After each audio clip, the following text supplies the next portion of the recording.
السلام علیکم ورحمۃ اللہ۔ میلاد کے نام پر جو کچھ اب نیٹ پر دیکھنے کو ملتا ہے اس نے سچ مچ میلاد کرنے والوں کے سر شرم سے جھکا دیے ہیں۔ میلاد تو مظفر وارثی کی بے ساختگی ہے، میلاد تو ام حبیبہ کی کوک ہے، اور میلاد تو قاری وحید ظفر قاسمی کے گلے کا سوز تھا جو آنکھیں نم کرتا تھا اور دل کو حقیقتاً رسول اللہ صلی اللہ علیہ وآلہ وسلم کی محبت کی مٹھاس سے روشناس کرا دیتا تھا۔ مدینے جانے کی تڑپ بڑھ جاتی تھی اور دعاؤں میں گداز شامل ہو جاتا تھا۔ نہ معلوم اب میلاد کے نام پر سوشل میڈیا پر کیا کچھ چل رہا ہے جس نے میلاد کے مخالفین کو مزید مخالف کر دیا ہے، بلکہ خود میلاد کرنے والوں کو میلاد سے متنفر کر دیا ہے۔ جو لوگ میلاد کو پروفیشنلی کرتے ہیں ان کے لیے تو میلاد ارننگ کا ذریعہ ہے، ظاہر ہے وہ اس میں کسی مذہبی نقطہ نظر کو دیکھیں گے ہی نہیں، لیکن جو لوگ میلاد کروا رہے ہوتے ہیں وہ تو خرچ کر رہے ہوتے ہیں۔ کیا وہ نہیں سمجھتے کہ جو کچھ ہو رہا ہوتا ہے نہ تو اسے اللہ اور رسول کی رضا ہے اور نہ ہی دنیا اور آخرت میں کوئی اجر؟ اللہ تعالی ہم سب کو سمجھنے کی توفیق عطا فرمائے۔ یہ ایک بہت خوبصورت میلاد ہے جب آپ دیکھنے جا رہے ہیں، ضرور چینل کو سبسکرائب کیجیے گا، ویڈیو کو ضرور شیئر کیجیے گا، اور تھم امپریشن ہمارے لیے، آپ کا تھم امپریشن آگے بڑھنے کا حوصلہ ہوتا ہے۔ آپ کا کمنٹس میں ضرور درود لکھیے تاکہ آپ کو ہمیشہ ثواب ملے۔ صحن حرم میں مہمانی ہے، میرے رب کی رحمانی ہے۔ جیسے گھر والے ہوتے ہیں نا مہمان بھی ویسے ہی ہوتے ہیں۔ آپ کو پتا ہے ہم جس طرح کے محلوں میں رہتے ہیں ہمارے گھروں میں ویسے ہی لوگ آتے ہیں۔ جو لوگ ڈیفینس میں رہتے ہیں، بحریہ میں رہتے ہیں، ان کے محلے والے ویسے ہوتے ہیں۔ ہم جن ایریاز میں رہتے ہیں ہمارے محلے والے ویسے ہوتے ہیں۔ ہر کسی کے گھر میں اس کے جیسے لوگ آتے ہیں۔ صرف اللہ کا گھر دنیا میں واحد گھر ہے جو وہ خود سبحان ہے، اور سارے جہان کے نکمے گندے برے شیطان اس کے گھر میں جاتے ہیں۔ تو یہ صرف اس کی مہربانی ہے کہ وہ خود اتنا اعلیٰ و افضل و اکمل ہو کر اس نے ہم کیسوں کو اپنے گھر میں آنے کی اجازت عطا فرما رکھی ہے۔ تو یہ ہم اس کا شکر ہے کہ صحن حرم میں مہمانی ہے، میرے رب کی رحمانی ہے۔ بندی عاجز آخر و اسفل، اس کی شان ہی سبحانی ہے۔ رستے کھولے سبب بنائے، سارے پتھر آپ ہٹائے۔ اس کو مجھ سے پیار ہے سچا، اب بھی نہ مانوں نادانی ہے۔ مجھ جیسوں سے بھری ہے دنیا، اس جیسا نہ کوئی اور۔ میں اس کی مہمان بنوں گی، دل کو اب تک حیرانی ہے۔ مجھ جیسوں سے بھری ہے دنیا، اس جیسا نہ کوئی اور۔ میں اس کی مہمان بنوں گی، دل کو اب تک حیرانی ہے۔ اور کوئی بھی ایسا حرف نہ پاؤں جس سے اس کا شکر بجاؤں۔ پھر سے صحن ہے کعبے والا، اور یہ میری پیشانی ہے۔ کوئی بھی ایسا حرف نہ پاؤں جس سے اس کا شکر بجاؤں۔ پھر سے صحن ہے کعبے والا، اور یہ میری پیشانی ہے۔ اس کو مجھ سے پیار ہے سچا، اب بھی نہ مانوں نادانی ہے۔ اور اللہ کریم کہ ہم کے بعد محبوب کریم صلی اللہ علیہ وآلہ وسلم کی رحمت والی ذات پر یہ صلاۃ و سلام جب میں پڑھوں گی تو آپ اس کو میرے پیچھے دہرائیں گے انشاءاللہ تعالیٰ۔ ہم نے حضرت انسان کو سب سے خوبصورت سانچے پر پیدا فرمایا۔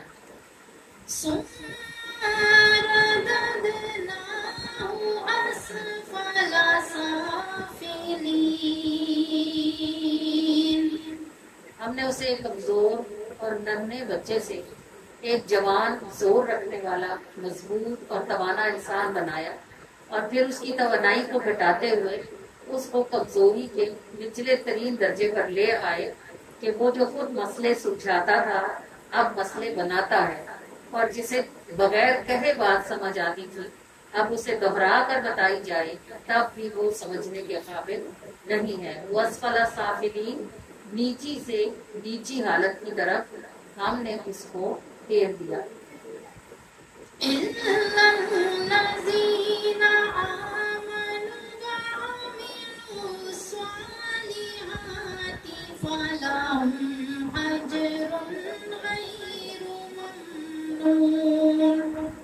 ہم اگر یہ یاد رکھنا، حصہ عمر کا کوئی بھی ہو، کامیاب انسان وہ ہے جو ایمان لائے اور پھر اس کے ساتھ نیک اعمال مسلسل کرتا رہے، تو ایسے لوگوں کے لیے اللہ کے پاس ایسا اجر ہے جو کبھی بھی ختم نہیں ہوگا۔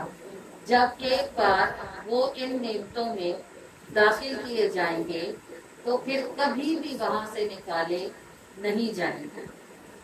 فَمَا يُكَذِّبُكَ بَعْدُ بِالدِّينِ۔ اے انسانوں، جبکہ تم جانتے ہو کہ تم ایک ناپاک بوند تھے، بلکہ وہ بھی نہیں تھے۔ جب اللہ نے تمہیں پیدا کرنے کا ارادہ کیا تو اس نے تمہیں پانی کے ناپاک قطرے سے اٹھایا، پھر اس نے تمہیں بچپن میں تمہاری ماں کی گودی میں جلایا، پھر اس نے تمہیں جوانی کا زور عطا فرمایا، پھر اس نے ہی تمہیں اسفل السافلین کی طرف پھیر دیا۔ تو کیا اس نے عمر کا اتنا حصہ تمہیں یوں ہی دے دیا اور وہ یوں ہی تمہیں پالتا، کھلاتا، پلاتا اور سلاتا رہا؟ کیا تم نہیں سمجھتے کہ ایک دن ایسا آئے گا جب وہ تمہیں اپنے سامنے کھڑا کرے گا اور تم سے پوچھے گا کہ تم نے جو میری اتنی نعمتیں استعمال کی تھی، میری آنکھوں سے تم دیکھتے تھے، میرے دیے گئے ہاتھوں سے تم دنیا کا ہر کام کرتے تھے، میری دی گئی زبان سے تم نے ہر بات بولی، میرے دیے گئے پیروں سے تم جہاں جی چاہتا تھا چلے جاتے، آج بتاؤ کیا کما کر لائے ہو؟ اور تمہارے اعمال تو ایسے ہیں جیسے تمہیں کسی کے آگے کھڑا ہونا ہی نہیں ہے۔ کس چیز نے تم کو اتنا غافل کر رکھا ہے کہ تم اللہ سے بے خوف ہو؟ اور کس چیز نے تم کو یوم حساب کے جھٹلانے کا سبب کر رکھا ہے؟ تمہارے کاموں سے ایسا لگتا ہے جیسے تمہیں یقین ہی نہیں ہے کہ تم کسی دن اٹھائے بھی جاؤ گے اور سوال بھی کیے جاؤ گے۔ أَلَيْسَ اللَّهُ بِأَحْكَمِ الْحَاكِمِينَ۔ یاد رکھو، دنیا کی عدالتیں جب فیصلہ کرتی ہیں تو فیصلہ کرنے والے نے کچھ نہیں دیکھا ہوتا، بلکہ وہ گواہوں کی گواہی پر فیصلہ کرتا ہے۔ اللہ ایسا حاکم ہے جس نے ہر معاملہ خود دیکھ رکھا ہے، اسے کسی وکیل، کسی گواہ کی ضرورت نہیں ہے، وہ سب کچھ خود دیکھتا ہے اور وہ تمہارے کاموں کے پیچھے چھپی ہوئی نیتوں اور ارادوں کو بھی جانتا ہے۔ تو کیا اس کائنات میں اس سے بڑھ کر بہترین فیصلہ کرنے والا کوئی اور بھی ہے؟ احکم الحاکمین، کیا وہ تمام فیصلہ کرنے والوں سے بڑھ کر بہترین فیصلہ کرنے والا نہیں ہے؟ صدق اللہ العظیم۔ اور بات تو اللہ ہی کی حق ہے جو بلند و بالا ہے۔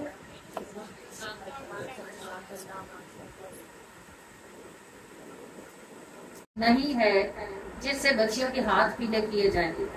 آپ کے پاس اس لیے آیا ہوں کہ آپ کی سخاوت مشہور ہے، عطا فرماتے ہیں، تو مجھے بھی کچھ عنایت کریں کہ میں اپنی ذمہ داری کا بوجھ اتار سکوں۔ آپ نظام الدین اولیاء علیہ رحمہ نے محبت سے کہا، میرے بیٹے بیٹھ جاؤ، آج کے دن میں جو بھی نظر نیاز آئی سب تمہاری ہوگی۔ اللہ کا کرنا ایسا ہوا کہ اس دن کچھ بھی نہ آیا۔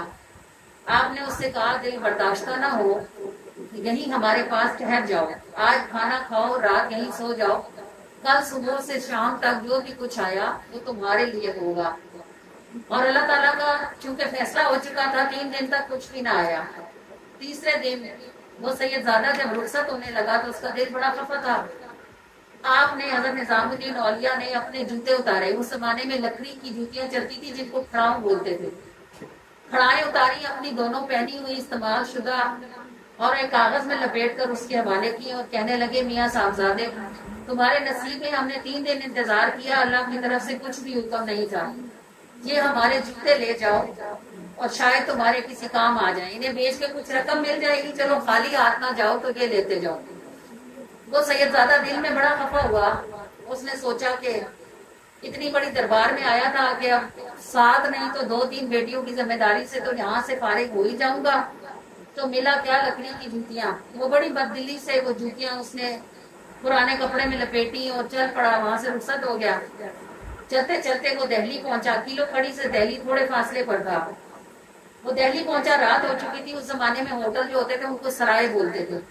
اس نے بھی ایک سرائے میں ایک چھوٹا سا کمرہ کرائے پہ لیا, رات کی روٹی کھائی. نظام الدین اولیاء کی دی ہوئی جوتیاں اپنے تکیے کے سرانے رکھی اور سونے کی تیاری کی, سو گیا. اسی رات کو بادشاہ تغلق کا لشکر واپس آیا اور وہ دہلی میں ٹھہرا. دہلی میں ان کے ساتھ خسرو بھی تھے. آپ نے شاید امیر خسرو کا نام سنا ہو. یہ جو مشہور عارفانہ کلام ہے, چھاپ تلک سب چھین لیرے منہ سے نینا میں لائی تھی, یہ امیر خسرو کا کلام ہے. اور اس کا مطلب یہ ہے کہ اے اللہ کے صوفی, اللہ کے ولی, جب آپ نے میری طرف نگاہ رحمت سے دیکھا تو میری پیشانی سے کفر کے سارے نشان مٹ گئے اور میری پیشانی سجدہ ریز ہو گئی. اس بیت کا, اس شعر کا یہ مطلب ہے. یہ امیر خسرو نے لکھا تھا. امیر خسرو بہت بڑے شاعر گزرے ہیں اور انہوں نے اسے نظام الدین اولیاء ہی کے لیے لکھا تھا. وہ نظام الدین اولیاء کے مرید تھے, بڑے لاڈلے مرید تھے, بہت نظام الدین اولیاء کی ان سے بہت چاہت تھی. تو امیر خسرو جب لشکر ٹھہرا ہوا تھا, امیر خسرو نے اپنے ساتھیوں سے کہا مجھے مرشد کی خوشبو آتی ہے.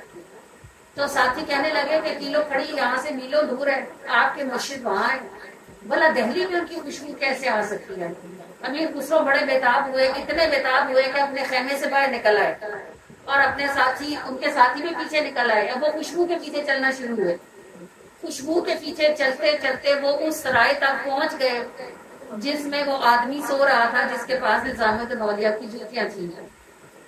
امیر خسرو نے اس سرائے کے مالک سے اجازت لی, اس کمرے کے دروازے پر پہنچے. انہوں نے کمرے کا دروازہ کھٹکھٹایا, اندر سے وہ سیدزادے باہر آئے. امیر خسرو نے ان سے کہا آپ کے کمرے سے میرے مرشد کی خوشبو آتی ہے, آپ کیلو کھڑی تو نہیں گئے؟ انہوں نے کہا میں آپ کے مرشد سے ملنے گیا تھا, وہیں سے آ رہا ہوں. تو امیر خسرو نے کہا آپ کے پاس سے مرشد کی اتنی خوشبو کیوں آتی ہے؟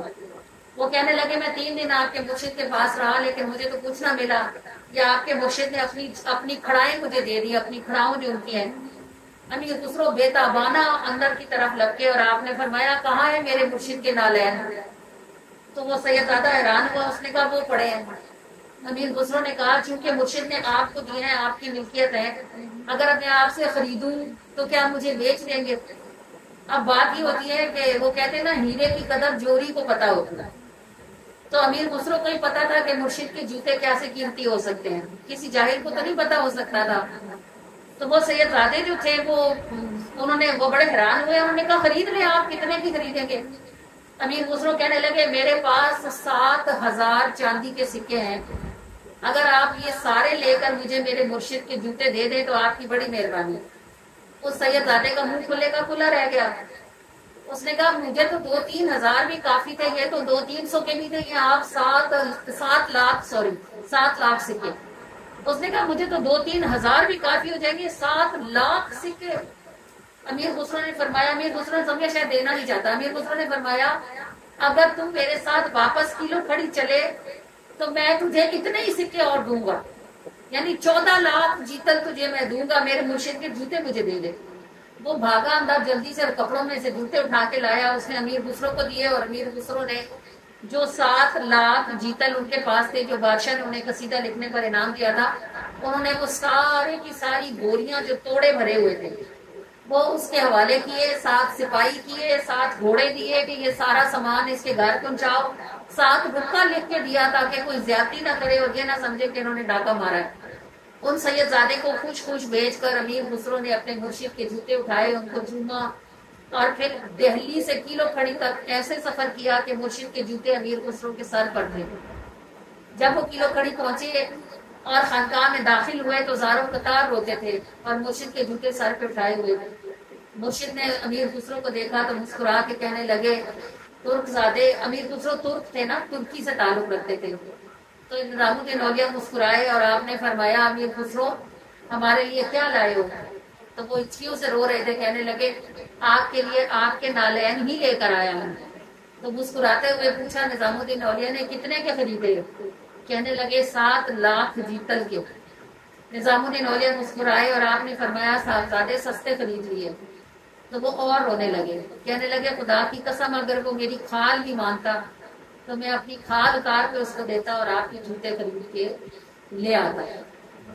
آپ کو اتنی لمبی بات بتانے کا مقصود یہ تھا کہ زمین پہ رہنے والا ایک بندہ اگر کسی دوسرے بندے سے سچی محبت کرنے لگے تو وہ اپنے محبوب کی خاطر سب لٹاتا ہے، اور جو کوئی اس کے محبوب کے کوئی چیز دینے کے لیے کچھ بھی مانگے تو محبت کرنے والا دیتا ہے۔ اللہ کا اس کائنات میں صرف ایک ہی محبوب ہے، اس کا نہ بیٹا ہے، نہ بیٹی ہے، نہ بیوی ہے، نہ باپ ہے، نہ ماں ہے، اس کا صرف ایک محبوب ہے جس سے وہ محبت کرتا ہے اور جس کے لیے اس نے ساری کائنات بنائی ہے۔ جس کو جو بھی مل رہا ہے، کافر کو مل رہا ہے یا مومن کو، نیک کو مل رہا ہے یا گناہگار کو، مل حضور کا صدقہ ہی رہا ہے۔ اگر دنیا میں کوئی کسی دنیا والے بندے سے محبت کر کے اتنا مہنگا سودا کر سکتا ہے، کوئی اللہ کے محبوب سے محبت کرے تو اللہ اس کے ساتھ مہنگے سودے کیوں نہ بنائے۔ اگر مرشد کے لیے 7 لاکھ دیے جا سکتے ہیں تو محبوب کے لیے سارا جہان دیا جا سکتا ہے۔ بات صرف اتنی سی ہے کہ کوئی محبوب سے محبت کرنا سیکھے۔ جو سیکھ جاتے ہیں وہ بادشاہی میں بھی، امیر فقیری میں بھی بادشاہی کرتے ہیں۔ اللہ کریم ہمیں سمجھنے کی توفیق عطا فرمائے۔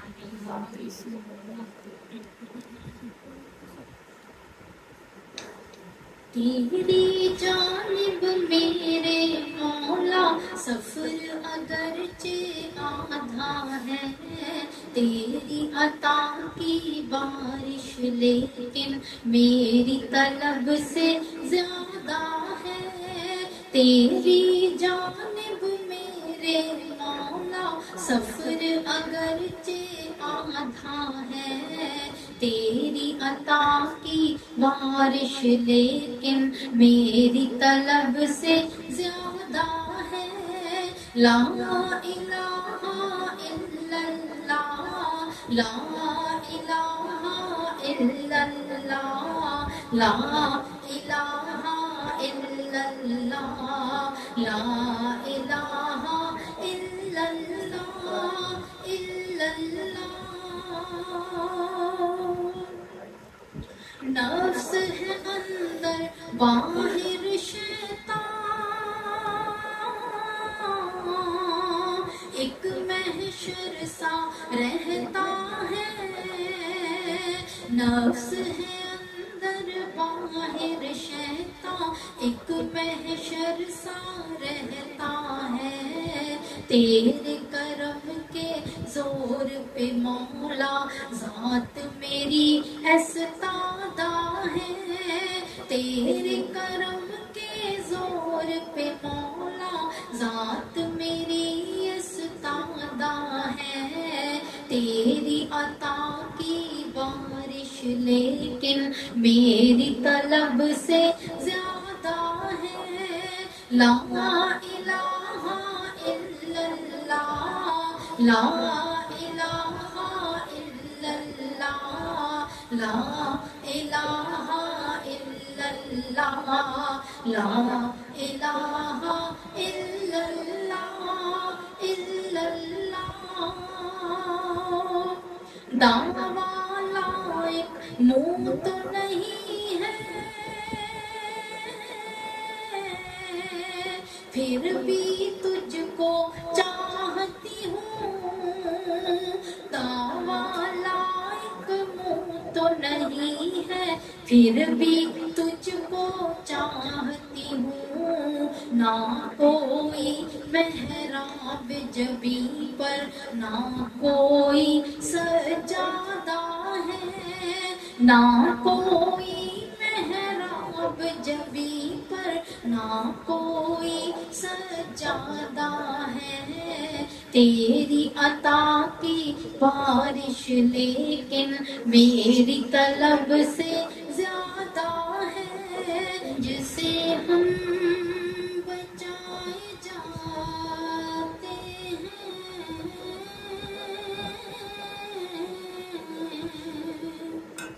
راحتوں میں بٹھائے جاتے ہیں، رنج سے ہم بچائے